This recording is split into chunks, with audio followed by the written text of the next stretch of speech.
well-regulated militia being necessary to the security of a free state. The right of the people to keep and bear arms shall not be infringed. Welcome to another edition of Bearing Arms, Cam and Company. My name is Cam Edwards. Glad you've joined us on the program today. We're going to be talking about something going on in the Bay Area where San Jose Mayor Sam Liccardo is using that recent shooting at a San Jose rail yard to call for more restrictions on the right to keep and bear arms, more local ordinances aimed squarely at legal gun owners. Ordinances, by the way, that would have a disproportionate impact on minority residents in San Jose. That's right. Sam Liccardo, the mayor of San Jose, leaning in to putting some new Jim Crow-style poll taxes on the right to keep and bear arms in the city of San Jose. He announced this proposal today. This is not a new idea, by the way. Liccardo originally called for these restrictions on legal gun owners back in 2019, but the city council failed to act. So now he is using another tragedy to exploit another tragedy to try to impose, again, limitations on the right to keep and bear arms for legal gun owners, law-abiding residents there in San Jose, California. What does the mayor want to do? Well, he wants to require that every legal gun owner in the city of San Jose carry liability insurance in order for them to lawfully possess a gun inside of the city limits. That's right. You would have to be insured. This is how the East Bay Times described it. He wants the city by September to adopt an ordinance requiring gun owners in San Jose to pay an annual fee and carry insurance to cover unintentional firearms-related deaths, injuries, or property damage. The insurance cannot legally cover intentional harm caused by a gun owner, the mayor acknowledged. The city has yet to determine the annual fee, which would be used to cover emergency responses to shootings, medical care, and related services, but Liccardo said it would be, quote, modest. Those who don't pay up could have their weapons seized or be fined, although police won't be actively looking for violations and instead will enforce the law when checking on gun-related incidents or responding to weapons calls. All right, so let's start there for just a second. So the mayor acknowledges, yes, this insurance policy won't cover people who intentionally use a gun in the commission of a violent crime, which of course is the vast majority of violent crimes which a firearm is used in the city of San Jose, right? So already, not that criminals were going to comply with some sort of insurance mandate to begin with, but the insurance mandate doesn't cover intentional acts of violence. So this does nothing, in other words, to actually punish violent offenders, does nothing to prevent violent crimes. This is a fee to exercise a constitutionally protected right. You want to exercise your First Amendment rights in San Jose, you don't have to go get a permit from City Hall that allows you to blog or write an op-ed or even write a letter to friends. But if you want to keep a gun in your home for self-defense, you would have to pay for the privilege of exercising a constitutional right. Now, as you can imagine, Second Amendment advocates in the state of California not too impressed with the mayor's proposal. Sam Liccardo, executive director of Gun Owners of California, called the proposed ordinance a, quote, knee-jerk reaction that will not solve the problem Liccardo is trying to address, adding that the mayor would, quote, have his rear end handed to him in a basket by a judge. Liccardo said, we are genuinely startled that the mayor believes he has the ability to implement laws that he doesn't have the authority to do, and the courts will soon follow. Paredes, by the way, has acknowledged, yeah, if we do this, we are going to face a legal challenge. But you know what? Look, no skin in the game for Sam Liccardo, the mayor of San Jose. Gun control groups are going to be happy to defend any new gun control law that the city puts on the books pro bono. So it won't cost the city a penny. If Sam Liccardo loses in court, it's not going to cost him. It's not like he's going to have to pay attorney's fees or anything like that. No, the city of San Jose will cover any sort of financial losses. So what's the harm for Sam Liccardo in imposing these types of gun control restrictions? Well, I would argue that there is a political cost to be borne. You know, as I was doing some research into Liccardo's proposal over the weekend, I ran across a study that I found really interesting.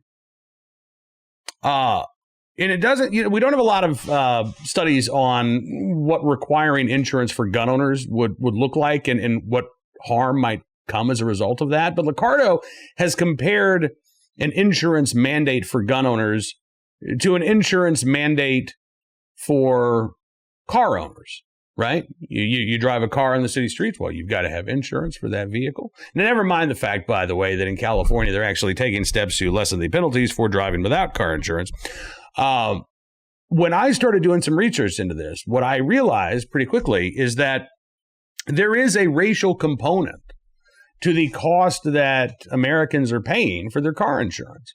If you are black, you are paying more for your car insurance than if you're white. There was a study that was done that showed that drivers in predominantly black zip codes pay 60% more in premiums than in equally dense, mostly white urban neighborhoods. Drivers in minority communities in rural areas pay 24% more than in white rural zip codes.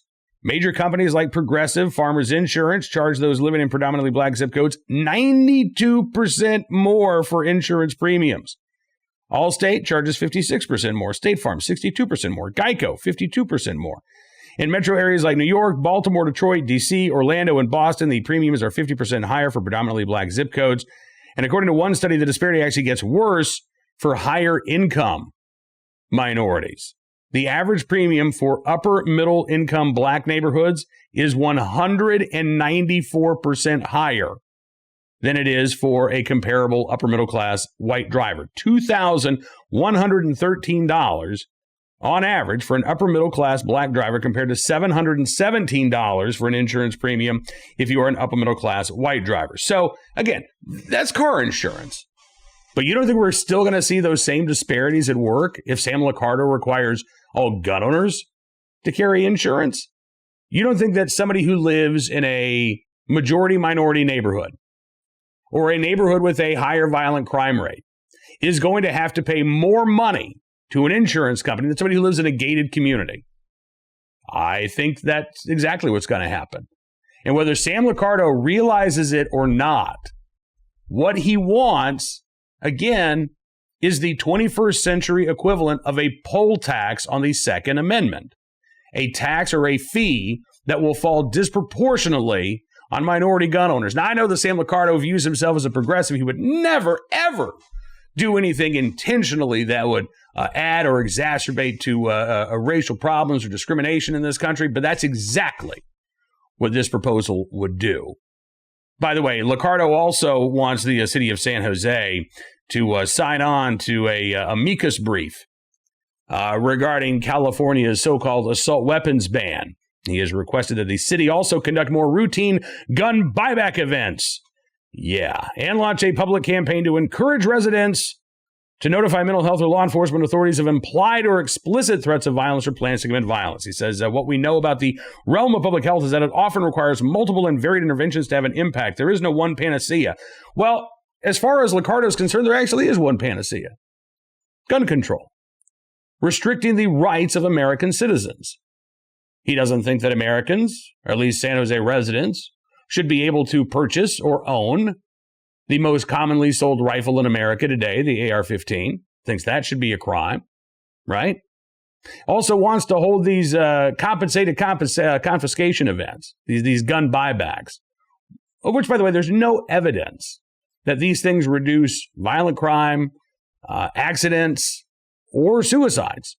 There's no evidence whatsoever that these buybacks, I don't even like to call them buybacks. I prefer the term compensated confiscation program. There's no evidence that these things do anything other than allow politicians like Sam Liccardo to issue a press release saying, see, look what we're doing here.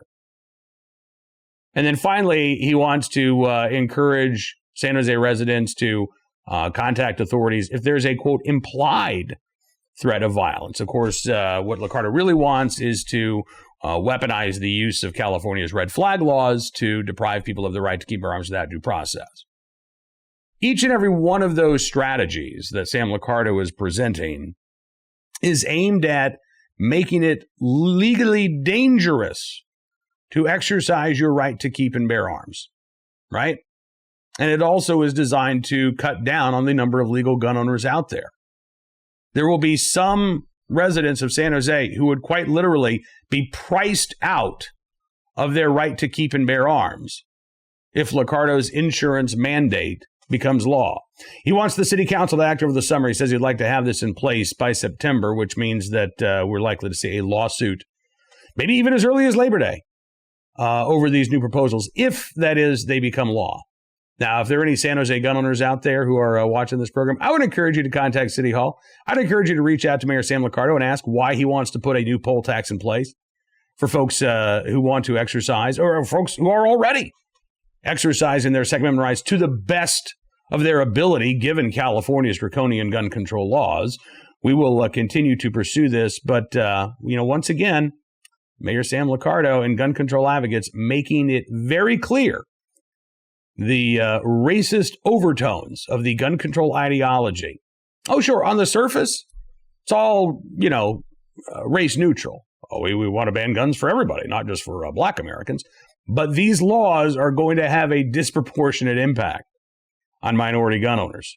And gun control advocates cannot pretend that that's not the case. All right, let's turn our attention now to our armed citizen story, our good deed of the day, our recidivist report. We will start there with the story out of Omaha, Nebraska, where the Omaha Police Department has released more details about two shooting suspects accused of killing two teenagers. And as it turns out, the suspects, previously known to law enforcement, according to KFAB, investigators believe 17-year-old LaRasia Key and 16-year-old Terrence Moore involved in the homicides of 17-year-olds Javondra McIntosh and Jaquan Williams. McIntosh and Williams were shot last Thursday night. Williams died on Thursday. McIntosh died on Saturday. The Omaha Police Department say both Key and Moore are on the run, and they have been for months. In fact, they say that Moore left the radar of the Nebraska Probation Office back in February, which was the same day that Terrence Moore was supposed to start at a school for at-risk teens in Arizona. Investigators say that LaRasia Key skipped juvenile court over a charge of defacing a firearm.